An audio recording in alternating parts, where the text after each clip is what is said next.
রাষ্ট্রের ভবিষ্যৎ কি? ধন্যবাদ।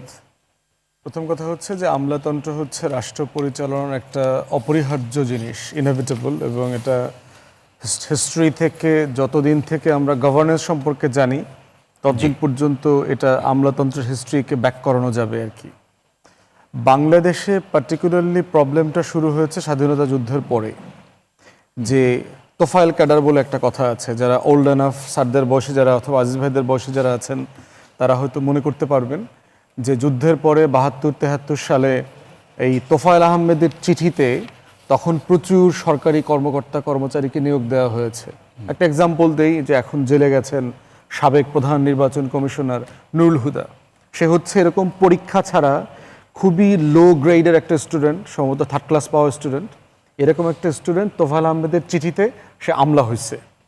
তো এই লেভেলের লো গ্রেডেড আমলা অ্যাপয়েন্টমেন্ট করে এই সিস্টেমকে করাপ্ট করার জন্য প্রথম দায়ী হচ্ছে আওয়ামী লীগের প্রথম সরকার, এবং এই জিনিসটা আমরা বারবার দেখেছি এটা। এবং তখন দেখেন কোন লেভেলের কম্পিটেন্ট লোকরা তখন অফিসার হয়েছে।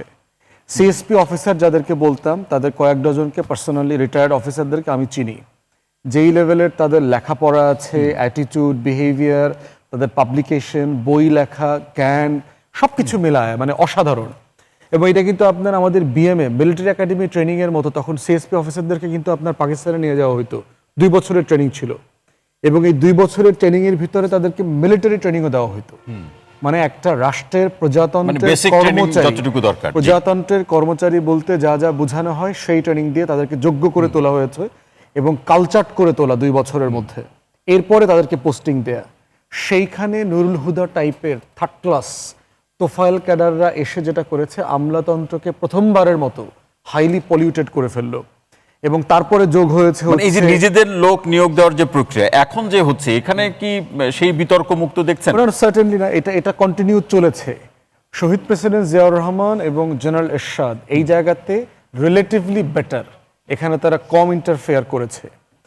এর পরের বড় ইন্টারফেয়ারেন্সটা ছিল হচ্ছে আপনার 96 সেই জনতার মঞ্চ, যেখানে বিএনপির বিপক্ষে এই আওয়ামী আমলারা, আওয়ামী সাংস্কৃতিক কর্মীরা, এই যে মুনতাসির মামুন মার্কার লোক, তারপরে এই যে নাট্যকার হাসান ইমাম, তারপরে মামুন সাহেবদের মতো লোক, এরপরে হচ্ছে মখা আলমগীর টাইপের যে একদম মানে খুব লো লেভেল আওয়ামী আমলা ছিল, এরা মিলে তখন আপনার পুরো আমলাদেরকে দলে দলে জনতার মঞ্চে এনে একাত্মতা ঘোষণা করালো। এবং স্যাডলি বিএনপি সরকার ক্ষমতায় আসার পরেও পরবর্তীতে কখনো এই আমলাদের বিরুদ্ধে কোনো অ্যাকশন নেয় নাই। তাদেরকে দৃষ্টান্তমূলক শাস্তির ব্যবস্থা করা, রাষ্ট্রদ্রোহিতা অ্যাকশন না নেওয়ার পিছনে কারণ কি মনে করেন? কারণ হচ্ছে ডিসাইসিভনেস। যেভাবে অন্তর্বর্তীকালীন সরকারের অনেক কিছু ব্যাপারে আমরা বলছি যে এটা তাদের করার ক্ষমতা আছে, করার ইচ্ছা আছে, জনগণের আকাঙ্ক্ষা আছে, কিন্তু তারা করছে না। এই ল্যাক অফ ডিসাইসিভনেস হওয়ার কারণে যেটা হয়েছে, এবং অনেকে নেগোশিয়েট করে ফেলেছে, সাডেনলি অনেকে বিএনপি হয়ে গেছে। যেভাবে অনেক আমলা 16 বছর পরে সাডেনলি এখন বঞ্চিত জাতীয়তাবাদী লীগ হয়ে গেছে, মানে রং বদল করেছে। রং বদল করেছে। জি, এর পরের ধারাবাহিকতা আমি পরের স্লটে বলবো।